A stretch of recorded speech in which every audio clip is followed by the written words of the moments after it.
Welcome to the Tech Egg. Don't get scrambled. Enjoy the video. In this video, I will explain how to change Nissan Versa brake pads.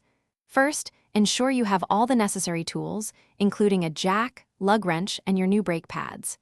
Safety is paramount, so properly lift your vehicle and secure it with jack stands. Once the car is stable, remove the wheel to expose the brake caliper and rotor. This initial setup is crucial for a smooth and safe brake pad replacement. With the wheel off, you can now unbolt the caliper and carefully slide out the old, worn brake pads.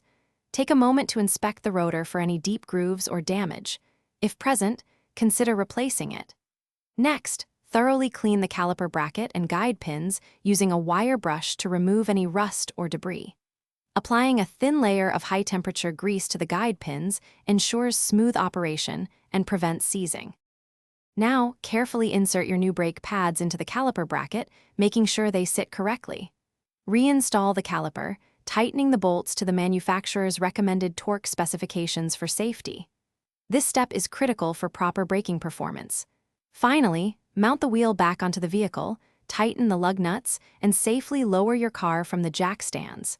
Double-check all connections before proceeding. After reassembly, pump the brake pedal several times to properly seat the new pads and reset the caliper piston. This action restores firm pedal pressure. Before driving, double-check the brake fluid level and top it off if necessary.